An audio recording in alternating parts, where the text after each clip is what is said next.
I just want to point out that directly prior to recording this podcast, you used one digital agent to deal with another digital agent. No, that's not what I did. Well, okay, there were a few steps in between, but I'm just going to suggest that perhaps there are too many robots listening in your house. Look, you're just because you think that the voices listening to you is a problem, and I embrace the late stage capitalist nightmare that we all inhabit every day. My wife, who I love dearly, likes to use the timers on Alexa in the living room for certain things, and she's not here right now. So when the timer at 3:45 went off, instead of me yelling, getting up and walking to the other room and telling Alexa to turn off the timer, I just yelled from my desk through a couple of walls. And it worked because technology is awesome. It did. I just want to point out that, the net effect of this whole situation is that not 30 seconds after that, you were then Hey Siri-ing a text message to your wife. I did Hey Siri to tell her that her timer went off, which is literally the least efficient way to do a timer. I'm just going to tell you, look, objective third-party assessment here. Look, watching you talk to one robot and then another robot in the space of a minute, it was a little eye-opening. I have desperately tried to change the usage patterns of the folks that live in my house with me. But despite the fact that she has a watch and a phone on her all day long, she insists on setting the timers on Alexa. It's literally the only thing it lives in the house for anymore. It just takes timers. Because if you use it for anything else, it annoys. It's like, hey, while you're waiting for that timer to go off, do you want to listen to this Audible book? And you're like, no, fuck off, Alexa. She continues to use Alexa for timers. She's doing this verbally, right? Yeah, of course. Well, the whole reason to have it is so you can yell at the computer. This might speak to how long I've spent in shell configuration files recently. What if you could just alias in her speech the word Alexa to Siri? What if you just could find a place? If you could find a way to hypnotize her into just power of suggestion, just plant a suggestion that instead of saying Alexa, she says Siri, and then won't that problem just work itself out? I think it raises a whole host of other problems about free agency and free will, and probably right. That probably are going to get me in trouble. It's a good thing she never listens to the podcast. How many agents are there these days? Siri and Alexa obviously there's Google. Google has one. I guess I more specifically mean how many personified ones are there? It was always just kind of, hey, Google, right? Well, Google doesn't have a name, but it still wants to be your friend. They did not come up with a persona for theirs. No, but early on, the persona names were just because they were phonetically discrete names. They were phonetically discrete sounds that are unusual at the start of sentences in the English language. That's why Siri, because there's no words that start with Siri and you don't start a sentence with seriously, right? That's fair. So the Alexa is a similar situation. I don't actually know. There's some open source projects going that do the same thing. There's the Google one. I don't know. I feel like there's at least one other that I'm forgetting. Jibo famously went out of business. Poor Microsoft. Oh yeah. Cortana. There's also Cortana. You know what the first thing I do when I install Windows on a new computer is? I bet I can guess where this is going. Turn off Cortana. Mm-hmm. Sorry. I like the voice actress. The voice actor is great. She's wonderful, but yeah, no, I don't. But Cortana doesn't work on any devices. It's just on Windows because Microsoft doesn't have devices. Wait, does it not work on Surfaces? Surfaces are computers. Well, they run Windows. They're Windows machines. This is a real 6 of one, half a dozen of another. But it's not like you can get Cortana on your watch. Maybe you can't. Well, okay. Look, I just want the chip that you embed in the back of your brain. I actually know that's the last. There was a period in my life when I would have been probably first in line for the brain chip. And part of me still thinks, hey, having the brain chip is essentially a superpower. Being able to look anything up on the internet instantly is a superpower. But no, I don't want that. It seems terrible. It seems like just inviting the dystopia into your house, into your brain. Talk about raising issues with agency and free will.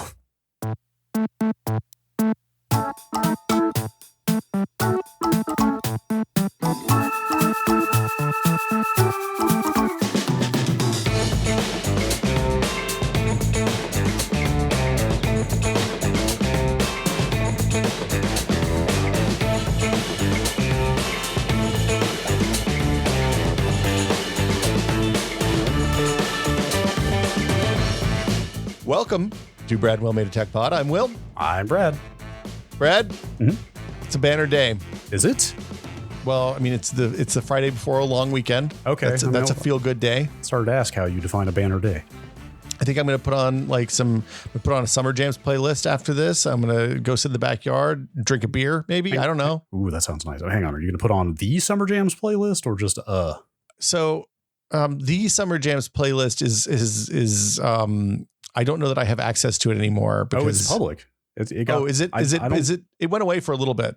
Hang on. Let me just type the realist Summer Jams into Google and see what comes. It was back. on Spotify and it disappeared for a little bit, but maybe it's back now. Oh, right here. Oh, beautiful. Can tell you Bicycle Race by Queen appears to have been the last song. No, I'm sorry. This is in the other order. Let me scroll all the way to the bottom. Wow. Queen bookending. I don't think that's an accident, Brad. Queen is both the first and the last musical act on this. So I just shuffle it. I would often ask for it in the car. Speaking to speak of our dystopian voice assistant future, but no, I made like it's the personalized Will Smith version of that, which are my summer jams for the last 30 years of my life, basically. Can you give me a random sampling? Some Gorillas on there. There's an occasional Outcast. There's some Spin. I'm not proud of it. There's some Spin Doctors on there. Wow. Spin Doctors was very, very important summer of my senior year, after my senior year in high school. They're all of their whole 2 songs. They made 2. They recorded. It's weird. Popular band that recorded exactly 2 songs and nothing else. Okay, I realize you're a little bit younger than me. That first album is okay, but they are not a good band. Just to be clear, my official stance on the Spin Doctors is that the first album is a really good pop album, but I've seen them live twice, and one time they were okay, and the other time they were maybe the worst band I've ever seen live. Wow, ouch, that hurts. I mean, like, you may not care for their material, but I assume they were at least competent musicians. It's possible that I had a pocket full of kryptonite when I was at the show, and it just set them off, and they couldn't handle it. But I see. I remember the Spin. I vividly remember the summer that the album came out. Yeah, that was like in high school, the summer jam was music that I listened to at the lake. Okay. Like you put a tape in the boat tape player and listen to some music while you're tooling around the lake. Is there a more summer location than the lake? Not if you grew up in Northeast Tennessee. Yeah. Yeah, it's the most summer. Like going out to somebody's boathouse is basically the ultimate summer day. Oh, it just occurred to me that you guys didn't really have ready access to the beach. I mean, it was 9 hours. Exactly did. Yeah. Like, I mean, that's a long time. I mean, it was less for us. I mean, at least we were in a coastal state though. Like, yeah, if we were driving, whether we were driving to like South Carolina or like if we went to Myrtle Beach was probably the closest and it was like 8.5 hours. Virginia Beach was 9 hours. It was basically the same distance to drive to like the Gulf Coast of Florida. So if you wanted to go to like Destin or someplace like that, that was like 10 hours. That's too much. Well, I mean, we had lakes. Our lakes are awesome. So it worked out. That's why for me, it's the beach. For you, it's the lake. Yeah. The number of people that I knew that had probably never seen an ocean when they were in high school, and high school was pretty, it was also not a super well-to-do area, but it was pretty high. Anyway. Mm-hmm. Yeah, like when it's hot in the summer, you might just turn on the air conditioning and stay in and watch television. Yeah, which is an amazing coincidence you bring that up, because this week on the Tech Pod, we're going to talk about stuff you plug into your TV, which, just to be clear, relatively new invention in the great scheme of things. I think that was literally how you proposed this episode topic was, what if we talked about stuff you plug into your TV? Literally the document with our notes in it is called Things You Plug Into Your TV. So like in the beginning, you plugged an antenna into your TV and then the TV came across the airwaves and there was no other way to get stuff into it other than that. That was it. Correct. That was the alpha and the omega. It was the 1 and then the 2 and then the 3. And then eventually a long time after that, the 4 or 5 channels. Hang on. And there was no other world. But then in the early 80s, like wait, I have to stop you. I'm sorry. Yeah. Can we talk about this liminal space in between the 3 channels, which I'm familiar with, and like cable when there were a zillion, but when were there 4? 4 was Fox, right? Well, there was always PBS too. Oh, was that the 5th? Okay. And if you lived someplace that like in an urban area, you would often have like non-English language channels too. Like when I went to visit my grandparents in DC as a kid, there were Korean and Spanish and I think maybe Vietnamese channels, because there's a big like post-war Vietnamese community outside DC. Sure. Yeah, I didn't encounter that sort of thing until I moved out here. But yeah, like there was Fox came around in the like late 80s, mid 80s, but by that point cable already had pretty good penetration. I remember when the Fox affiliate set up shop in our area. Yeah. It was like, oh my God, there's a fourth channel. The fourth channel came to Greenville, which was like we had to aim the antenna a slightly different way to get that channel. Unfortunately, I don't remember where WHNS Fox 21 was broadcasting from. Oh, I can't remember what the code numbers were for Fox. It was 39 though, I think. Anyway. Oh my God, were they out of South Carolina? No, wait, hang on. I was watching South Carolina Fox my whole youth. What? Wow, it's like you've lived a lie your entire life. I feel filthy. Should we just lay out real fast for international listeners? The networks are ABC, CBS, and NBC. I don't think it matters, but we can. Okay, those are the classic American broadcast networks. Anyway, let's move on to things to plug into your TV. Okay, so at some point in the in the 70s, cable TV started getting popular, and it started as a solution to the hey, TV is hard to get in New York and big cities because of all the metal in the buildings. I didn't know cable proliferated that early. I thought cable was a mid to late 80s thing before it really caught on. Well, so my understanding is that the earliest cable networks were like shared antennas, shared access to antennas in buildings in like Manhattan and downtown Chicago and places where there were lots of big radio interfering skyscrapers. So they would just have a giant antenna on the roof? They'd put an antenna on the roof, and then they'd run coax wire that plugged into the back of your TV that shared that antenna with everybody in the building. So we had that in the house I grew up in. Is that common? I assume that's common. I've never seen that outside of. I've never personally seen that. This is something I read about. We had a giant antenna on the house. Oh, we had a giant antenna on the house, but it wasn't like shared across all the. Rooms in the house. It just came down straight to the TV. Yeah. We had coax on the wall. Those is what I mean. Anyway. Well, so anyway, in the 80s, like the cable TV stuff didn't really start proliferating until the 80s. That was when it started. And around that same time, VCRs and Betamax, like VHS VCRs and Betamax players came online and Laserdisc players shortly after that. Yeah.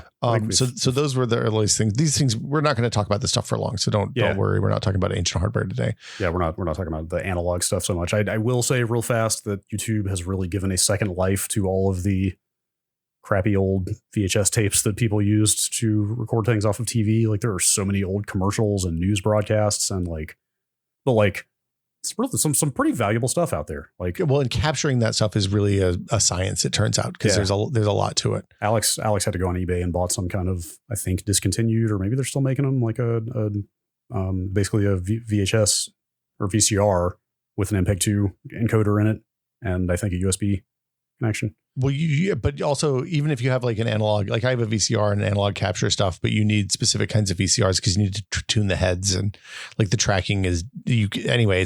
It's hard because the data on the tapes is degraded and all. It doesn't matter. We don't need to get into that. Yeah. The last thing I just want to say is that after I watched Chernobyl last year, the HBO series, I went and found Ted Koppel. Like I found the episode of Nightline from the day that the Soviets finally gave in and briefed the world. Wow.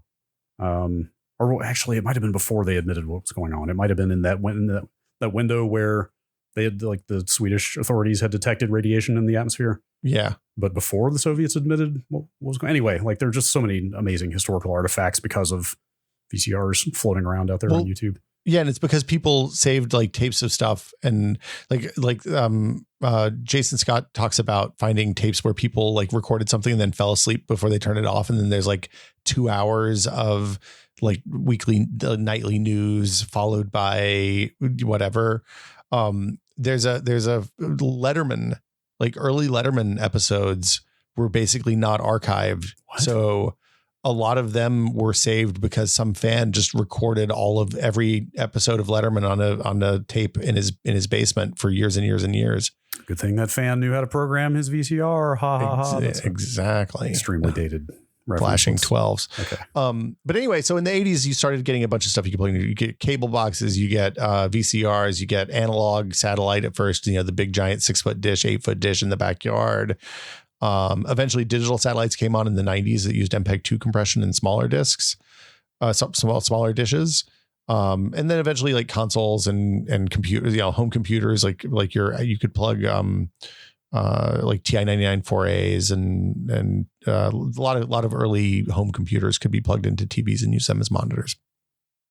And then like the Nintendo and stuff like that. And those all came across our RF modulators at the beginning. So it was just, you plugged it in, you tuned the knob to channel 3 for some reason. I have no idea why it was either 3 or 4, I think, right? I think you could pick. I remember we usually could switch. There was a switch on the RF box. Yeah, we had a selector switch on our little RF adapter. Yeah. But then in the 90s, in like the mid 90s, TiVo announced built this box that was called a DVR. It was a new idea. And the idea was it's a little box you plug into your TV and it works kind of like a VCR, but there's not a tape. And it always is recording everything you watch. So you can like rewind and fast forward live TV. You could also say, hey, it also connected to the internet and pulled down schedules. So you could say, hey, I want to record every episode of The Simpsons or every episode of the X-Files or whatever, every Tennessee football game. And it would record all of those. And then just as it ran out of space, it would delete the oldest stuff and you'd keep saving. It was truly an incredible device. It was revolutionary. 99, I just looked up, is when the first TiVo launched. It is astonishing to me to listen to you describe the function of that thing and then think back to the fact that those 1999 era hard drives were not just falling apart left and right. They were like 14 gig hard drives was what the first TiVo shipped with, I think. But because they were writing to themselves constantly for hours and hours a day. Yeah, but it actually, if you think about it, it wasn't all that much data because it was like MPEG-2 compressed SD video. So it was like, that's fair. Yeah. But yeah, so they were working constantly. It was the thing that stands out to me about the TiVo and the reason that the DVR, which eventually like the other cable companies and stuff started shipping DVRs with in place of their cable boxes. And like the technology took about five or 6 years, but it filtered down across the rest of across a lot of other places. The reason it was noteworthy to me is that it was the first time that you had something that wasn't overtly a computer that was really a computer plugged into your TV. Yeah. So when we were talking about this episode, like you blew my mind when you mentioned that thing is just an x86 box. Although now that I'm saying this out loud, what the hell else would it have been? Because there kind of was nothing else back then, right? Yeah. I know ARM technically existed at that time, but I mean, they didn't have products that could handle this sort of thing. Like, I mean, you say that and I meant to go back and look, but they didn't actually ever list CPUs. I don't think. So the Wikipedia page explicitly says that it did run Linux. Yeah. It was a PowerPC. It wasn't a okay. Yeah, it was a RISC processor, not an x86. So it's funny when I just said, what the hell else would it have been? I started to say, I mean, I guess it could have been PowerPC or MIPS. And then in fact, they shipped TiVos that used both of those things. Yeah. I wouldn't have thought that MIPS would have been fast enough, but I guess it was. I guess were the MIPS ones the satellite dish ones? Series 2 was a MIPS. Series 2 was what my parents bought. So Gina heard about this from a friend at work, and literally we went out and bought one the day that she was like, I want this more than anything else I've ever heard of in my life. And so we went out and bought one that had a 14 gigabyte hard drive, and it was like an hour per gig, basically. I mean, it was an astonishing upgrade to the way that you watch television. Yeah, because we were relatively young. We both had jobs. We were pretty active, so we would often be out, but we still like to watch like X-Files was on Saturday night or Sunday night or something. We like to watch X-Files, so it just recorded it for us. We'd been using tapes, and if you didn't remember to put the tape in, then the TV was gone. You'd never see it again like 3 months from then. Yeah. Also quality. I mean, like people know what VHS looks like. It's not great compared to the original broadcast, but this was like. Yeah, you're making a face. I mean, look, I don't know that the TiVo was that much better than the original broadcast. But you didn't have the weird little analog artifacts that you get with VHS. That's true. So, they ended up making a bunch of different TiVos. They had a partnership with DirecTV that the DirecTV ones would just pull the MPEG stream directly from the satellite feed. Really, and not save it to hard drive, and not have to re-encode it. Yeah, there's no re-encoding. And so that also meant that they couldn't do over the air, I think. So you only got local channels if you had local channels coming in DirecTV. Interesting. But it was like a big deal. And then like in the years after TiVo, starting in like 2001, 2002, there were a lot of like software products for PCs that mimicked that behavior. So there was like Sage TV, a couple of other things that came along. Windows Media Center, bunch of other similar outfits that did more or less the same thing. That you put a TV tuner in your card, you plugged into an antenna or your cable box, and then it would change channels and do all that kind of business to record analog standard def TV.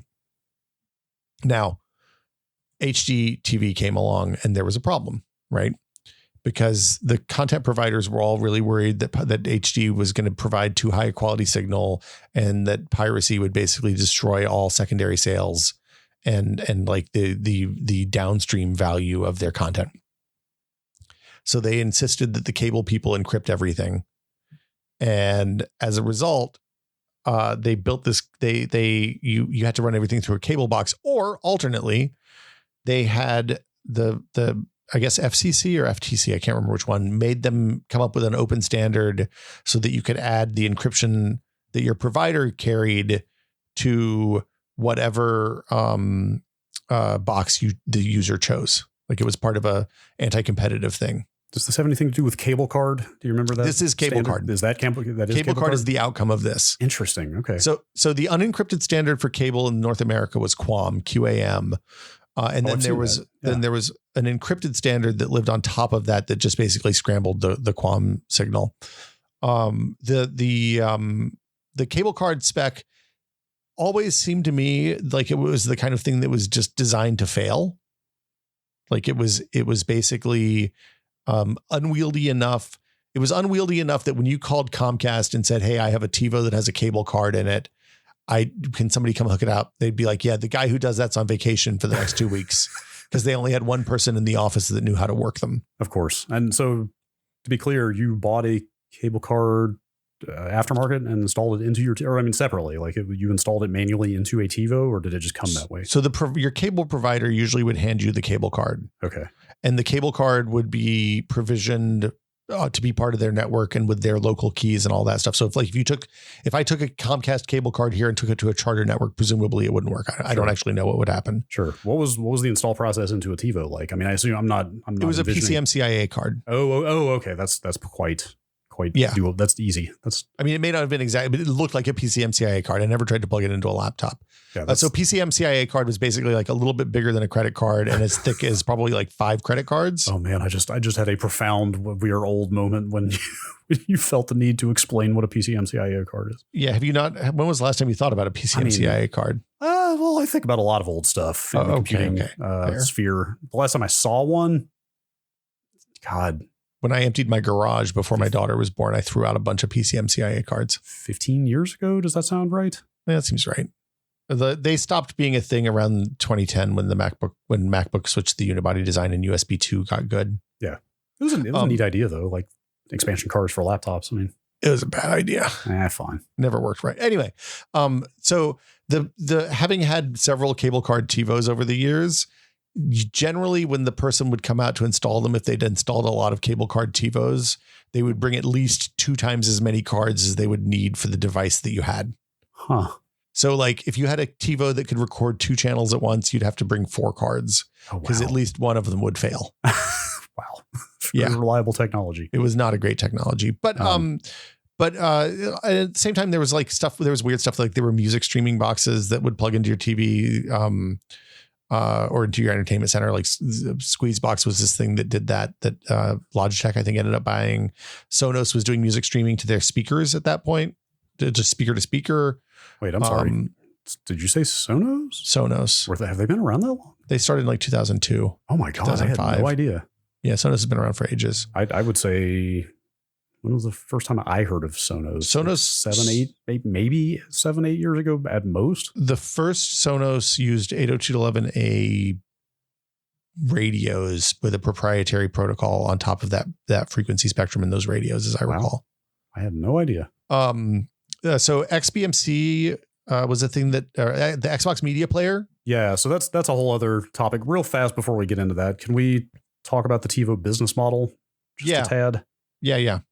Because they charge a monthly fee for that thing for people who didn't have one or do not know that.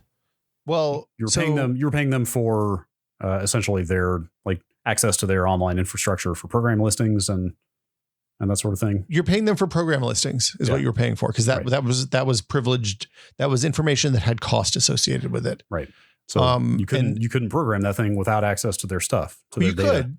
Oh, could you? Yeah, you could not pay the service and just program everything by time like you do with a VCR. Oh, I had no idea they let you do that. But the other thing you were paying for is if the football game went late on Sunday and you had the X-Files set to record, it would dial in and say, hey, there's a football game before this, so you should start recording like 20 minutes early just in case. God, that's right. I totally forgot.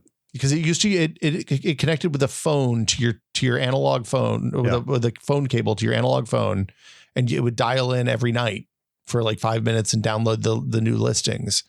So the model was they sold the hardware relatively inexpensively. The more expensive models that had more space cost way more than the difference in hard drive prices. So like if you bought a 30 gig model, it would be $500, and the 14 gig model was like $200. And the 30 gig model was just two 14 gig drives jammed into the box. That is a laughable markup. Well, I mean, back then a 14 gig hard drive was $200 probably. Sure. Yeah. So it's not like that. It's literally no different than buying the difference between a 128 gig and a 260 gig iPhone. I know. I mean, it sounds like a difference of degree, but yeah. I think you mentioned we were talking about this before, like they were selling those things at a huge loss. They were selling them at a loss, and it's unclear how huge the loss was. But yeah, the big thing, the like ultimately probably the biggest legacy of TiVo is that they invented the $10 a month subscription model. Because up until that point, you paid for cable, and you might have had subscriptions attached to that, like HBO or something that you paid $15 a month for. But there weren't any, hey, pay $10 a month and get access to content type deals at that point. Like there was music streaming, there was Rhapsody, which was a music streaming that I think got bought by Real Networks, maybe that was $5 a month or $7 a month, and you got like access to 200,000 songs that you could stream or something. What did happen to Rhapsody? I think they got bought by Real. I've found it here. I'm not going to waste time. Yeah, you're right. I believe that is in fact the case. Can we have a quick sidebar here? Yeah. You just mentioned that HBO was $15 a month. Is that your recollection? HBO was always $15 a month, like as I recall. In the 80s, I asked. We didn't have HBO in the 80s. So we did not either. We never had it. That's why I asked, because there was no way in hell that my dad was going to pay for HBO when I knew friends that had it. And I've just never thought to actually go back and look and wonder how much it would have cost us a month, because that was never going to happen. When I moved out and got an apartment off campus and I signed up for cable, and it was like, hey, you can get HBO. And it's like, man, I've always wanted to have HBO. And it was like, you can get HBO for it's free for the first 3 months, and then $15 a month after. I was like, I can come up with $15 a month for HBO. I will just go to the video rental place 3 times a month less. Heretofore unknown levels of luxury. Yeah. This college cable subscription. But then the way they got you was you had to have the different cable box if you wanted HBO, because you had to get the one that decrypted stuff and not just the one that anyway, it doesn't matter. So yeah, TiVo invented the $10 a month thing. Like that was the first time I ever saw that. Well, hey, thanks, TiVo. Look, we've benefited from the $10 a month thing. Right. Yeah. I also subscribe to a lot of $10 a month services at this point. Yes. And $10 a month now, not quite what it was in 1999. No, definitely the case. Also in TiVo's case, you could just pay $200 once per device, and you never had to pay again. Yes. That was a per device cost, which seemed pretty fair to me. Yeah, that's what my parents did. And that TiVo is still hooked up. It doesn't really get used. It is hooked up to the downstairs TV, which also doesn't get used much. Well, I assume it still works in some capacity.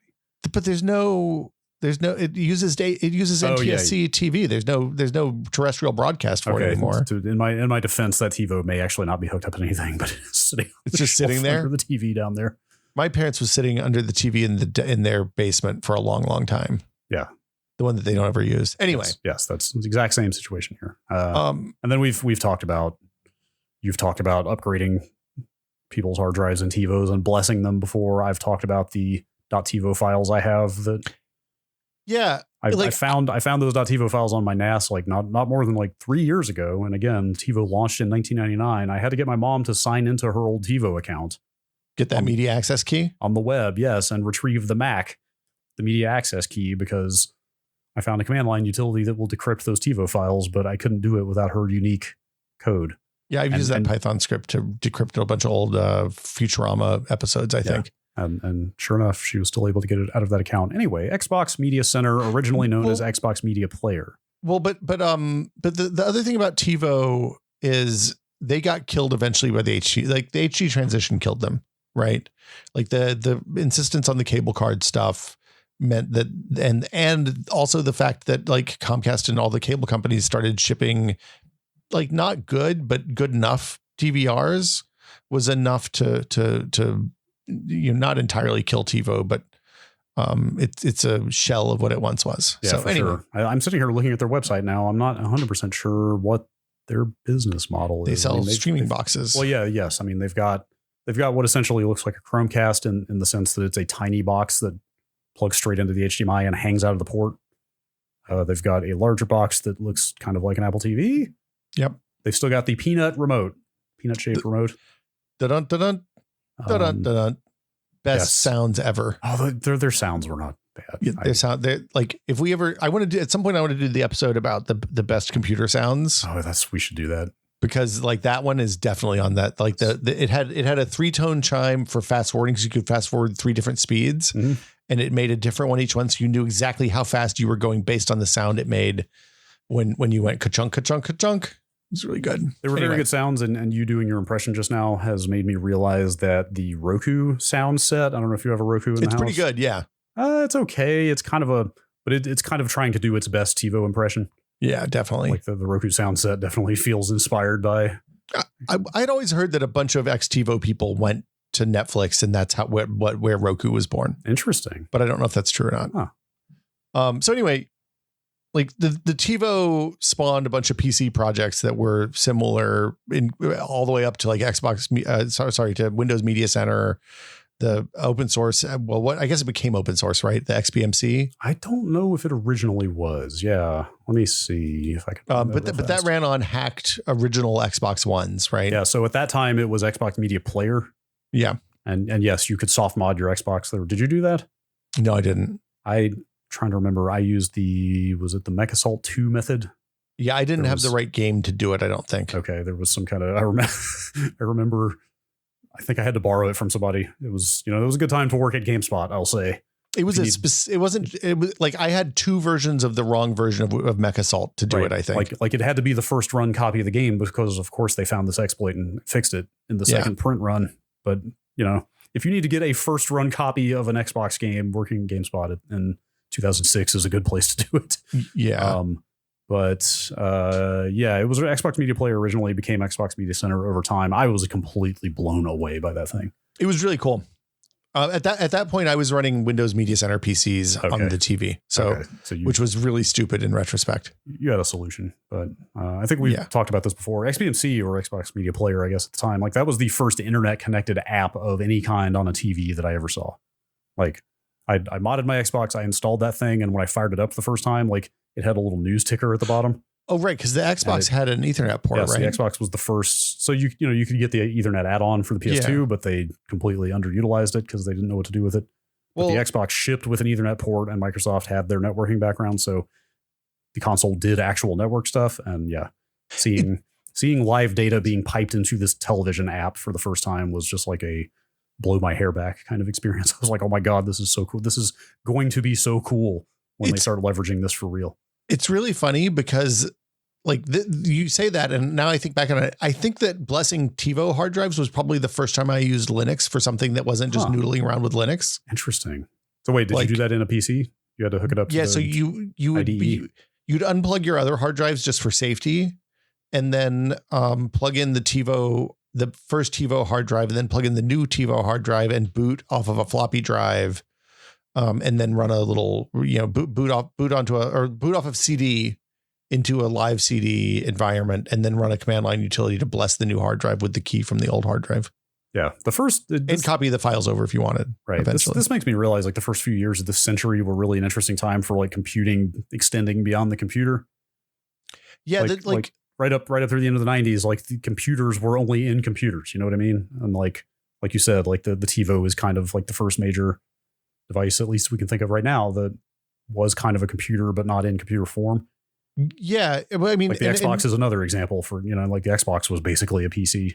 Well, yeah, the Dreamcast was like a WinC. It ran Windows. Kind of, yeah. Like the light Windows, but yeah. Yeah, but the architecture was different. That's true. The Xbox literally was an x86 But yeah, TiVo was also one of the, if not the first, one of the very first things that ran Linux that was like a consumer device that was embedded and not just for servers. Like that's pretty early. Like Linux only happened, Linux has been around for less than 10 years. 92. Yeah. You're 99, 7 years later, here is a commercial device. Like a very popular one running it. I want to say it was before the 2.6 kernel. It was right around the time the 2.6 kernel came out. Or maybe it was when you started using the 2.62 kernel. Anyway, is 2.6 significant? I feel like in my mind it is. 2.6 was a big one, yeah, because it's when they added. You needed it for you needed it for some hardware support. There was some important hardware support that only was supported in Linux in 2.6. Okay, December 2003 is when 2.6 came out. Well, then maybe I'm off by a few. Anyway. So stuff chucked along for a while there. And then, like the XBMC project's interesting because Plex eventually forked from it. Plex started out as the OS 10 version of XBMC. Oh, is that how that happened? Yeah. So when the problem with XBMC was you needed an Xbox to run it. Right. And a lot of people didn't, but they wanted the UI because the UI was pretty good. And they wanted the networked media playback for mostly playing pirated anime, it seemed like at the time. Tracks. Yeah. Yeah. Then you had, so people started forking it to put it on other platforms. And they ended up realizing that they needed to ditch the Xbox hardware because also I think it only supported up to like 720p or something like that. It was, the original Xbox was mostly a SD console, right? I believe it was topped out at 720. It was component only. It was pre-HDMI, of course. It was 1080i or 720p probably. It might have done 1080i. I forget. But anyway. Yeah, and in fact, they, even the project called Xbox Media Center eventually dropped Xbox support. And I believe that's when it became Kodi. Yeah. I think that is correct. I think that was sometime later, but yeah, the original. So yeah, both Plex and Kodi spawned from XBMC in different forms. And like your TVs were still just screens. They probably had some compute in them to manage the HD, especially the scan conversion, like changing to run lower resolutions at non-native resolutions and all that stuff. But it wasn't really exposed. And then the consoles, then the next gen console, the Xbox 360 and PS3 and Wii launched. Yes. And they came with apps that I think were probably developed by the console holders for the most part. So they didn't have it at launch. Definitely the Xbox did not. I'm trying to remember what year. I want to say it was 2008. The Wii eventually shipped Netflix on a disc, as I recall. Yes. The Wii didn't have much provision for installing software on it. Because it was just like an SD card for storage or something, right? Yeah, beyond very rudimentary WiiWare stuff, which you probably could have run a Netflix app off of that. But yes, you straight up could get Netflix on a disc for the Wii. I think, and then the PS3 didn't launch with that stuff either. I didn't have a PS3 at launch. I think I want to say it was 2008 because the 360 got that dashboard makeover. Yeah, when they ruined the blades. When they chucked the blades into the dustbin of history. Yeah, the last good Xbox interface. Sorry, friends who work on Xbox. It's fine. I just like the blades. Yes. I mean, I didn't particularly love the blades at the time, but now I have a lot of people have blade nostalgia. It turns out. Look, I'm sure that there's probably some thing that I wrote in like 2007 that's like, man, this blade interface sure is shit. Yeah. I mean, I found at one point a 360 around the office that we hadn't touched in months that still had the blades on it, and we made a video out of it. Oh, that's precious. Because it was like, okay, well, we should probably upgrade this thing so it can get back online because we need Xboxes in here. Goodbye, blades. Goodbye, blades. Let's document this process. Let's do one more video of these blades before they go away. There was a period of time there when finding an Xbox that continued to work was a real blessing. That's a whole other story. But it's I think it was when that dashboard came along where they moved to the kind of panels scrolling left to right. Yeah. Sort of motif, I believe, is around the same time that Netflix showed up on the console, and like the apps that were not games on consoles was mind blowing at the time. Like it was just unheard of up to that point, you know? Yeah. Well, like using a console to watch television streamed over the internet. I mean, you bought a console to play video games at that time, you know, like it was just Netflix on the 360 was like this watershed.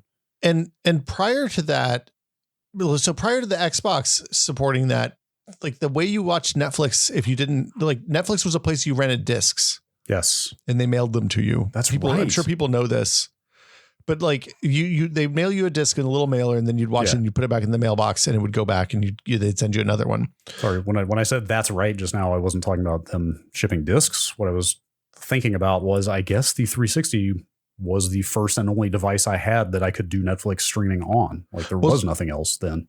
So what I was going to say is the early Rokus were the other one. Okay. So the Roku existed then, but like why the problem, because we covered this at either Maximum PC or Test. I can't remember what I think it was at that probably Max PC probably. Yeah. That makes sense. Is that the quality of content that was available on the streaming site for Netflix wasn't worth spending $200 or whatever the box cost, right? But once you had a box in your living room that already did it, that you were using to play other games, the thing what I play Halo with will let me watch bad movies from Stars that I'm already paying for. Right. Fuck yeah. Because that's the other secret thing is if you had a disc subscription, you got the streaming stuff for free. Right. God, I forgot about that. It was already there. I forgot about that. Yeah. So like it was, this was like putting the apps on the consoles that, you know, millions of people already had basically bootstrapped the entire idea of, man, it is kind of nice to just watch video straight through this box that's already in my house. Yes. Like that's why it was such a huge deal for market penetration because like why would you have bought a Roku prior to that? But once your Xbox could do it, like, oh, this, of course I'm going to use this. Well, and then around the same time, Apple released that first gen Apple TV that looked like a big white Mac Mini that ran some weird apps and mostly was used for watching stuff that you bought from iTunes. Wait, was the original Apple TV really white? It was white. It was white with a silver trim, I think. Weird. It was analog only, no HDMI. Oh, wow. I think, didn't we have one of these lying around the office for something? I bought one years before. I think it maybe got repurposed for some around the office use at some point. We piped screens to it. Yeah. But yeah, so it basically looked like a Mac Mini, that one. And there were no third-party apps. So it didn't use any of the phone architecture or anything like that, like the current Apple TVs do. It was just a box that could play stuff from Apple. And then they would build, they had, I want to say they had a Netflix app, but I don't even remember if that's true. It's been a long time. Should I assume that first Apple TV was ARM based? Were we doing ARM at that point? Probably. I have no idea. I don't even know if they would have told us. Somebody probably had to take it apart and look because Apple wouldn't have told you at that point. So like the consoles directly begat, like Microsoft, the Netflix on the consoles led to Hulu and a bunch of other streaming, now familiar streaming services launching on the consoles. I kind of remember when Hulu came around, I was like, who's this upstart? Well, what do you mean we need another streaming service?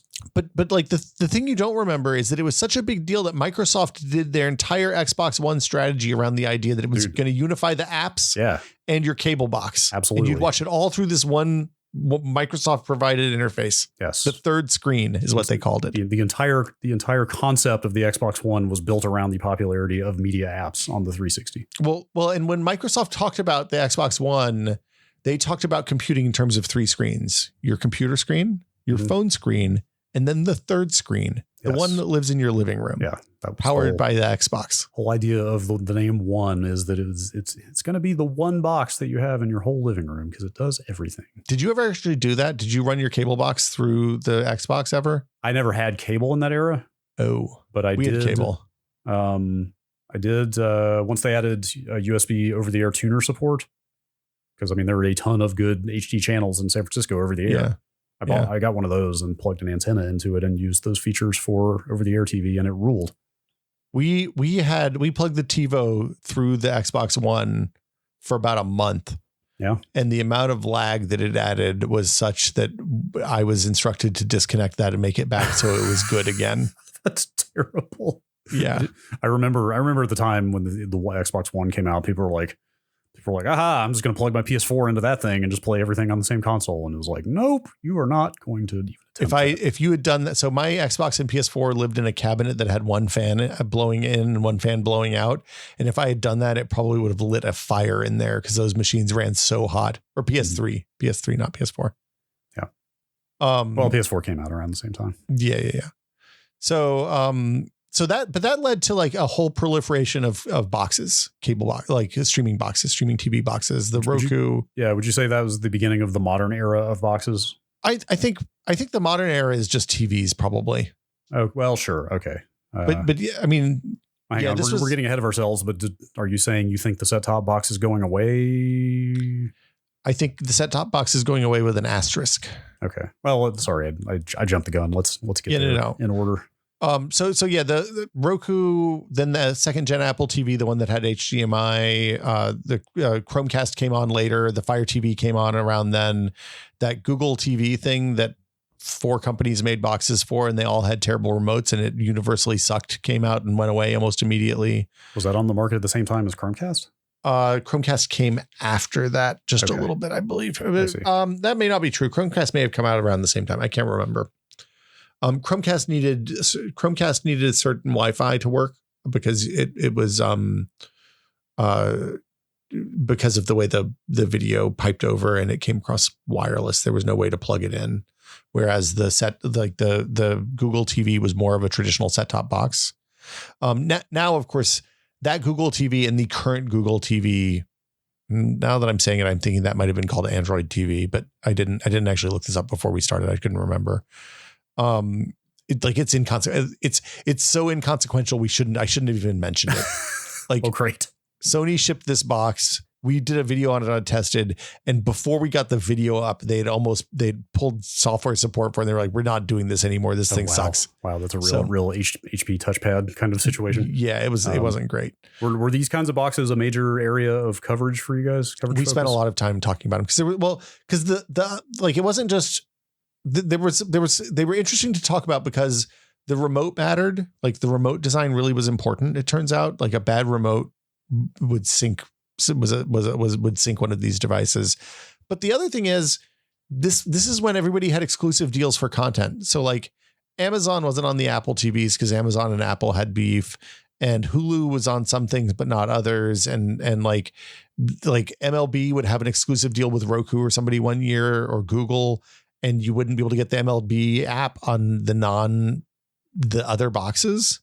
So what that meant was you ended up having 1 or 2 or 3 of these, or like a console and one other maybe plugged in if you were a normal human being, if you wanted to be able to watch everything. So like you had a Fire TV to watch Amazon stuff, and then you'd have an Apple TV to watch Apple stuff. And luckily that time is kind of past. For the most part, I think it still rears its head here and there. I mean, I think it's only in the last couple of years that Roku and HBO have still had issues, I believe. It's been 4 or 5 years at this point, but yeah, HBO Max wasn't on Roku for a minute, but that's all resolved now. Okay. Yeah, it's weird because like you have that stuff with cable companies too. Like Charter won't want to pay Viacom, and so then they'll have the local cable company will run a thing on the bottom of all the Viacom channels that says, hey, this channel is going away on September 22nd. If you don't like this, call Viacom and tell them that you're going to cancel. You're upset, so that, like they're getting their customers to apply leverage to the negotiations or whatever.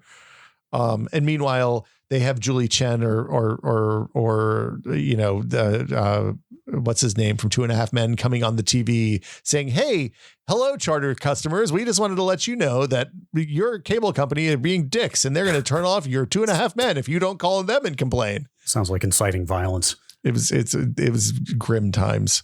I remember the local cable company in Bristol when I was a kid tried to cancel MTV, tried to stop paying for MTV. And the MTV, like they brought VJs down to Bristol to have rallies and shit. It was bonkers. What? Yeah. Wait, which era was this? 80s. Oh my God. Were you getting mid to late 80s? Like Kurt Loder showed up. Quinn and Adam Curry showing up, or was I don't know if Adam Curry. I remember Kurt Loder was there. I didn't actually go to it because it seems stupid. It's incredible. But yeah. Anyway, so the thing that happened around this time is TVs started having apps too. So you had this weird choice, right? Like you could buy your TV, and like our Panasonic TVs have them. They would have really terrible apps, like slow performing, never updated. Like search would take forever because pressing the keypad takes so long to change the letters. Yeah. And it didn't integrate with your phone or an app or anything like that. Clearly, whatever hardware was in the TV running these apps was absolutely just not up to the task. Really pathetic. Or you could spend $100 and get a pretty decent box that would do that thing, but better, but it would take up one of your HDMI inputs, which they're precious. And then around 2015, 2016, the TVs starting in like 2014, realistically, are the high end models. But by 2015, 2016, like the apps that were built into the TVs just got pretty good. Like they were fast. The remotes were pretty good. You know, you didn't really think that there was a problem with them. I mean, as you know, as the lesson has been shown over and over and over and over in mainstream media that good enough is good enough. Yeah. Like if the apps in the TV are good enough, then the majority of people are going to be just fine with that. To the point now that like the modern TVs are running mostly Google TV or Roku. So like if you go buy a cheap TV from TCL or Hisense or Vizio, you can often choose between the Roku version of the TV and the Google TV version of the TV when you purchase it, right? They're different models, different SKUs, but it's like there's a 55-inch with this screen that runs Google TV, and there's a 55-inch with the same screen that runs Roku, and they're more or less the same. Oh, I didn't realize they were like equivalent models otherwise. That's kind of like same ports, same feature set, same like, you know, HDR status, same Dolby Vision support, all that stuff. I'm kind of surprised that's worth their while, worth the engineering effort to actually, and or all the effort, distribution, design, everything, to put out two basically identical TVs with different platforms. Like, do people really care that much? Well, so what I was gonna say is people do care because the phone integration with the device is depending on how you use it. If you're just using the remote, it kind of doesn't matter, right? But like if you have an Android phone, having the Google TV is a significant upgrade because the remote and stuff are just built in. Like the phone integrates with the remote in such a way that like when you're watching TV and you pick up your phone, the remote's on the lock screen of your phone, right? It's the same thing that the Apple TV does with the iPhone. So if you're in the living room and you're watching TV on the Apple TV on the living room, the remote's just on your lock screen and you don't have to have like I haven't used the Apple TV remote in 2 years probably. Wow. The downside of all the integration with the TVs is that they are collecting an insane amount of data, and also they're an advertising delivery mechanism. So you buy a cheap TV. The reason you can get a 60-inch TV for $500 now is because the company that makes the TV knows that they're going to make this much money in data sales and advertising on you over the 5 to 10 years that you have that TV. And also you opted in without realizing it. And the way to opt out is fairly difficult and onerous and usually involves sending email to an address someplace. Is that a passive opt-in process? Is that legal? I mean, passive opt-in is what the country is built on, Brad. Okay, I guess so. There's no GDPR for TV stuff in the US. Right. I'm curious if GDPR had any impact on this in the EU. I'd be interested to hear from European listeners. Is that some situation where like the language is like by turning the television on, you are consenting to our data collection policies? When you agree to the terms of service, when you sign up, you start a new TV, at the bottom of it, it says, if you'd like to opt out, you send a note with this and your serial number to this email address. Oh, wow. And we will opt you out. Oh, I thought you were going to say at worst, it was like maybe you needed to access some kind of service menu to turn off the data collection. I didn't realize you have to like email someone to do it for you. So on my Vizio, which is a 2014 model, you can say, I don't want to have ad tracking on. But if you want to opt out of the data collection, you have to send them an email. I'm trying to think like realistically what kind of data is being harvested here. Like watch habits, obviously, like probably some advertising interaction. Well, so watch habits, but not just watch habits about like the shows you're watching. They're also able to harvest and see like, oh, you spent this much time playing an Xbox. because of the way HDMI CEC works. When you plug an Xbox in, they know it's an Xbox now, right? Sure. They know it's a PS5. Oh, that's gross. And because they have the audio and video, they can print it and they can be like, oh, Brad played 4 hours of Ghosts of Tsushima this week, but he played 16 hours of some weird hentai game on Steam on the same TV, right? That is foul. Like, do you know for a fact that they are like profiling the image to see what you're doing? I don't know how they're profiling it, but I do know that they can get data on the content that is being watched across all media. That's creepy. Yeah. So yeah, then, and like, this is going into rating stuff, like the rating, like you can often, this started with TiVo. You could opt into TiVo to be a Nielsen TiVo family, and you would be part of like an aggregate viewership that was the TiVo viewers on Nielsen for ratings purposes, right? The TVs just do that now.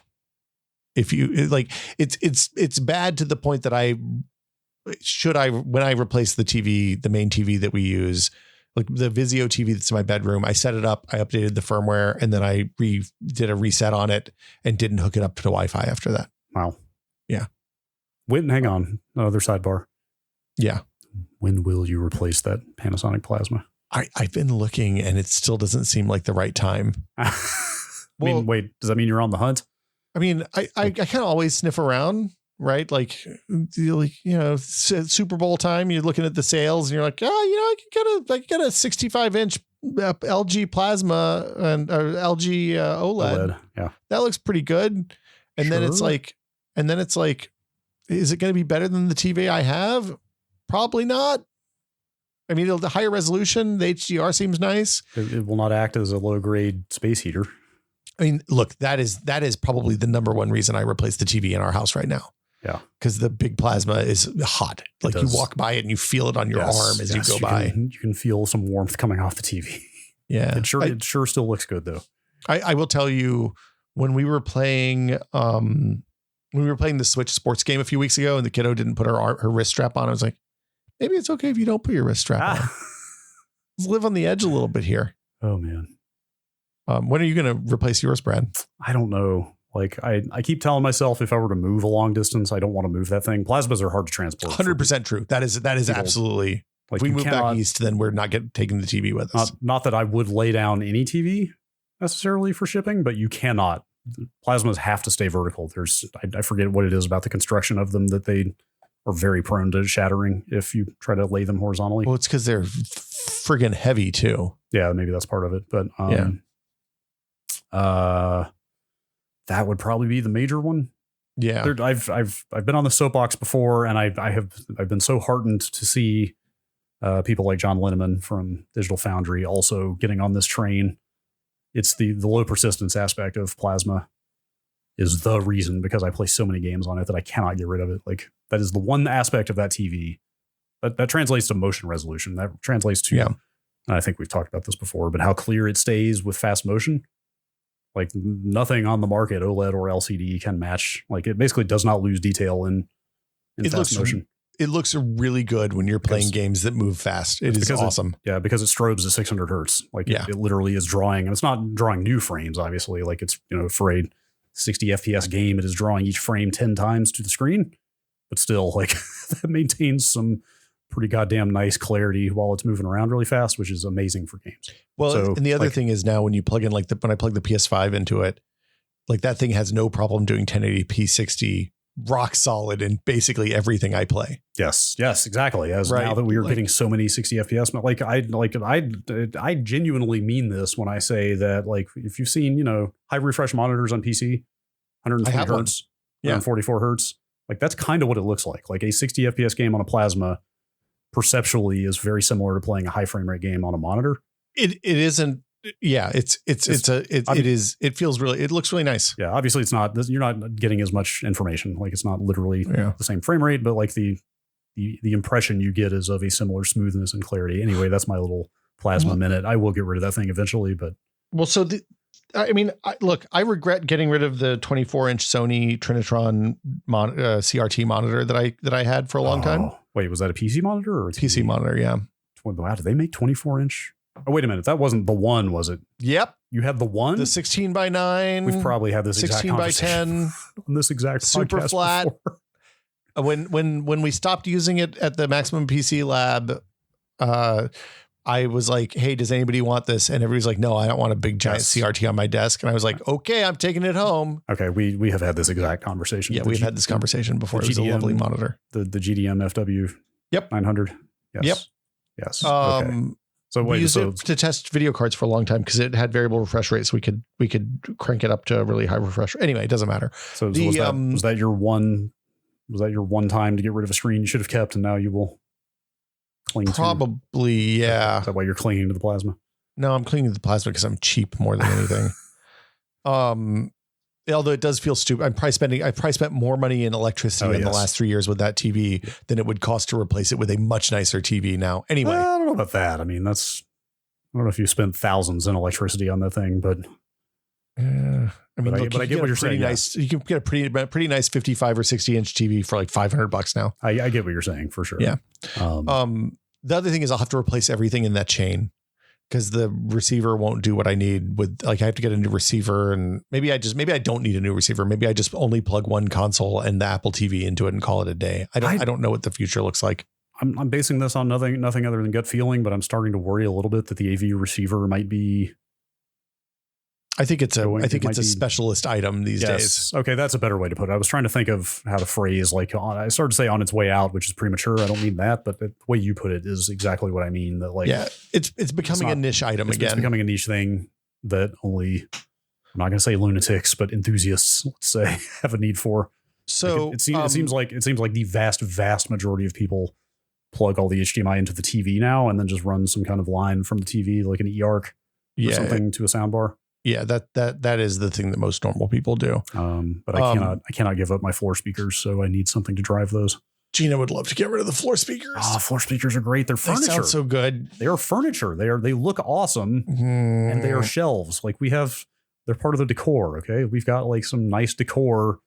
We got a plant on top of one of the speakers. It looks a little bit like a 25-year-old dude's house when you walk in. Like, I just need a rec room to put the floor standing speakers in, and then, like, having in the living room, which is the first thing people see when they hit the house, is a bit much. Anyway, like, we were talking about the ads and the data collection and all that and how you avoid it. The real way you avoid it is by not using the built-in interface for the TV. Right. Okay. Sure. Like Roku sells a lot of data. That's part of the cost of doing business of having a Roku box. If you buy a $150 Apple TV, they don't sell data. That's the way you get out of this problem. Sure. I mean, there are certainly ways to defeat Roku's communication with various. Well, yeah, you pie hole them and whatever else, but ultimately you can block ads, but you probably can't block the data collection going back unless you just firewall the Roku so it doesn't have any network connection, which means it's not going to be able to use apps, which means it's not going to work right. Anyway, the other one is Google TV. The Google TV box, they sell a Chromecast now that is a Chromecast plus a remote. So you don't have to have Chromecast on the apps that you use to stream TV, and you can actually have an interface that you browse. That's pretty good. I used it a little bit last year. I ended up not keeping it for a multitude of reasons, but mainly it's that we don't use Android phones, and the iOS integration with the Apple TV was better than the iOS integration with the Android box. Yeah. And then, like, there's a bazillion apps for all the platforms now. Like you when you buy a Sony TV, you get a Google TV interface for it. It also has an AirPlay app, so that if you want to AirPlay stuff to your Sony TV, you can just open it up in your phone. You blast it up there just like you do with an Apple TV box. I still cannot believe we live in a world where AirPlay just works on non-Apple devices. Like the Roku has it too. Like the day that the AirPlay option just showed up on our Roku.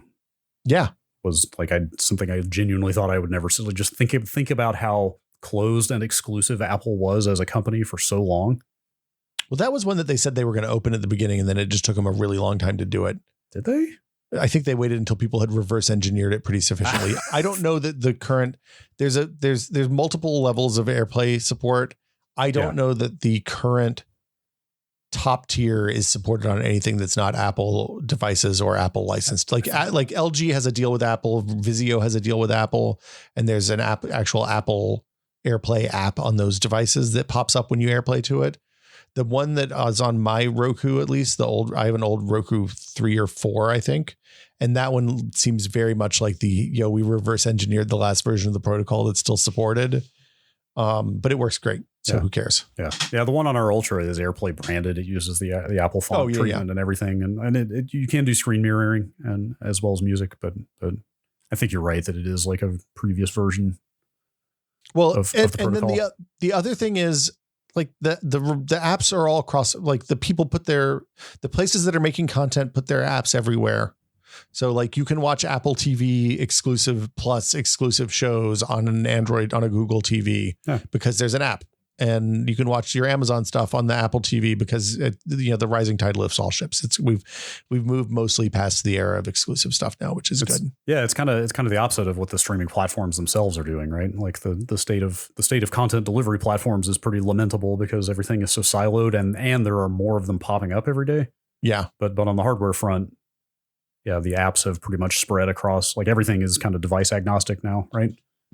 Pretty much. Yeah. I haven't hit something that wasn't accessible on an Apple TV, or like I unplugged the Roku and the Chromecast a few months ago and just put a second Apple TV on the bedroom TV and haven't had any problems. It's been good. Also, you wrote those in the notes, but we probably don't even need to say that all of this is because of cheap ARM processors. Yeah. Like all of this happened because the ARM processors got good enough for everybody. That made me wonder. I actually went and pulled up like the LG C2 specs. They don't say anything about what kind of compute hardware is in their TV, which bums me out just from a curiosity standpoint, but Well, I mean, presumably it's all the same processor. Like it's the same one as doing, like they have one SoC that does everything for the TV. Because like modern TVs have an OS, right? They're not just, it's not just a screen anymore. Right.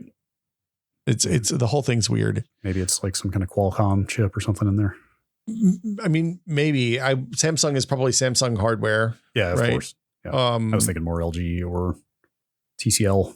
I want to see Sony does Qualcomm, right? Maybe. I do not know. I can't remember. Anyway, it's a weird world. Like the thing that's interesting to me is that I have to imagine in a few years people are going to start rooting their TVs and like weird stuff will start happening with old TVs. Oh, that's exciting. Yeah. So if I kind of poked around to see if I could see any projects like that, like, because I assume that some of the older TVs especially are like the encryption keys and stuff were janky enough that people have been able to brute force them, but I didn't find anything. That sounds like a nightmare. Like the compatibility matrix for a project like that just sounds like a nightmare. I assume that's pretty moving target because I bet the internal hardware changes year to year. I bet each year model is the same though, from top to bottom. Oh, sure. Yeah. But I mean, year after year, things are probably changing. I mean, oh yeah, it's a that kind of consumer electronics is a terrifying business. To the point that if you were going to try to support a bunch of TV models in an open source project, that would be bad.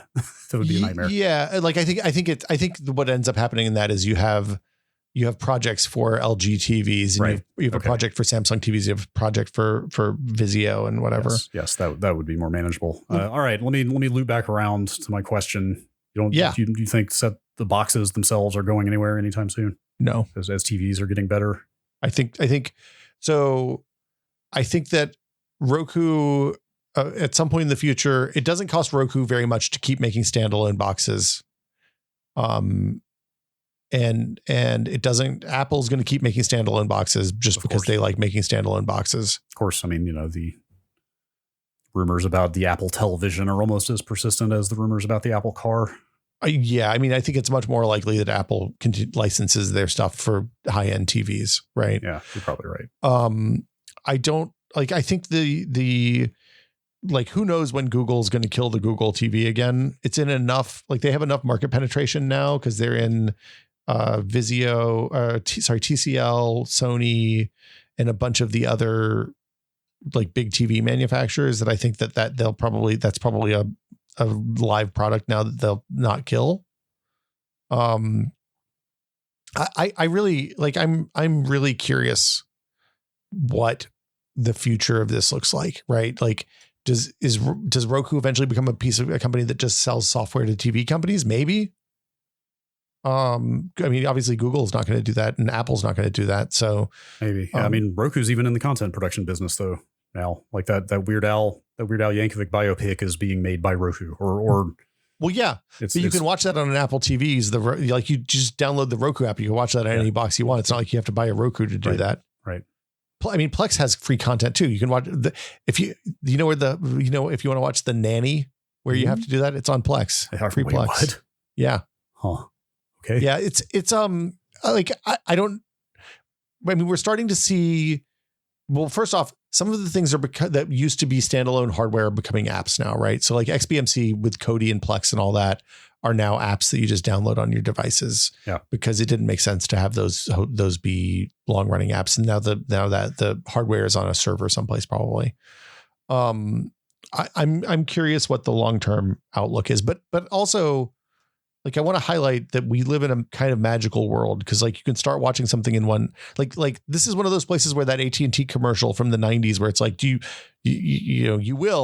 here's something unimaginable that couldn't happen in today's technology and we're there, right? Yeah. Like you start watching TV in one room, you switch to your phone, and then you walk and sit down in the living room and the same show comes up in exactly where you left off in the place that you left. I mean, nobody watches TV anymore, so it's kind of useless, but here we are, it works. Yeah. So I guess we got that going for us, I guess. Indeed. Last little thing I want to mention here real fast is like how ironic it is to me that the 360 was, I believe, the first console that got Netflix and in that era, the Xbox was as closed as it was. Well, and that now the app marketplace on current Xboxes is about the most Wild West situation I've ever seen. Yeah, it's buck wild on an app store. You can get anything. Like you can publish anything on that thing. You can run just about anything on an Xbox now. What about an Xbox One emulator? I don't know about that just yet. But you can go get Kodi or even VLC on an Xbox now. Well, and just plug a USB stick full of videos into your Xbox and just play them like that. Like if you had gone back to 2008 when like they were at the height of their like this is our closed platform, we have to monetize everything. Couldn't you? You could plug a USB drive in then too, though. There was a media player, yes, but it was not like it had to be WMV or something, right? I can't remember what the parameters were there. Like it's not as simple now as it is now, where you can just go. I mean, again, like part of that was also like media format and codec support. Like the point there is VLC plays literally anything you throw at it, right? Yeah. So that means an Xbox now will play anything you throw at it on a USB. I mean, look, we give Microsoft a fair amount of grief here for being goofy sometimes, but the living room as a place for computers was a thing that they were pretty early on. Yeah. I had multiple conversations in the early 2000s with people on the Windows team about what TiVo like their whole thing was TiVo hiding the computer part behind a friendly interface was smart, but also not the way it was going to go in the long term. Like eventually that was going to become a more general purpose device, and they weren't wrong. Yeah, the general purposeness is in it's still a one-way content pipeline, but you choose the content much more explicitly now, and the interfaces are designed around simple UI. So yeah, as much as some things about TV watching are irksome these days, overall pretty good. Yeah, well, I mean, I exclusively watch things that I'm excited to watch now, which is the big change. Yeah. Anyway, I think that's a place to wrap it up. Yes, there's a lot of ways you can do it. There's the other thing that there was too much to get into here. But there's a lot of weird little projects that just kind of like came and went, or were very, very small, or were super niche. There's like the popcorn hour is something that we didn't get into in this episode. The popcorn hour. But like there were a bunch of things that were built almost exclusively for, like I said, for people who wanted to watch anime on their TV. Mm-hmm. Western Digital had a series of boxes that were very similar to that would just like they had some SoC in it that had a decoder that would play literally anything. It was like hardware VLC basically. And there's a lot of interesting stuff. In fact, actually, if I think about it, they probably were using VLC libraries to play the videos on those devices. Yeah. It's a fascinating time because there was like a great big rush to release all these things, and half of the people were just making it because they thought it was cool. It seemed like. So anyway, Speaking of making it because they think it's cool. Like I came in here thinking like, oh, we should do a little segment on like what are the DIY options out there, like open source projects for this stuff. But I think there's too many to get into. I think that's a whole episode if people are interested in it. Probably. I Googled that. Like there's the Geekbox, OpenPLI, Ybox 2. A number of projects came up when I Googled it. I'll say that. There's basically I think that there were a few spin-off episodes that I thought of when we were talking about this, and I'm curious what people come up with if anybody else thinks of the same ones. So I made an episode suggestions channel finally. Oh, there you go. Perfect. Beautiful. I've been putting that off. Wow, there are a lot of oh my god. This is a gold mine. Perfect. I made it this morning and there are several dozen suggestions in here. Beautiful. Did you set it to slow mode? I did. Thank you to our wonderful patrons. Yeah. This is a great time to thank our patrons. Thank you, patrons. Yes. Thank you, patrons. Both for your support and your episode ideas. Yeah. If you would like to support the Tech Pod, you can go to patreon.com/techpod. And for as little as $2 a month, you can chuck a couple of bucks our way so we keep doing the podcast. We appreciate you all so much. Yes, we do. And if you are one of our executive producer tier patrons, you get a shout out every week on the show. It's true. Almost without fail. Sometimes we forget. Yeah, it's true. And we're about to prove it. Yeah. So thank you to Paddle Creek Games, makers of Fractured Veil, Andrew Solosky, Octothorpe, Wedge, assistant to the Thread Club manager, Joel Krauska, Twinkie has a new pick and place, and James Kamek. Thank you all so much. Yeah. Thank you. And thanks to everybody who supports the show. We do really appreciate it. And we will be back next week with another edition of the Tech Pod. Goodbye, everyone.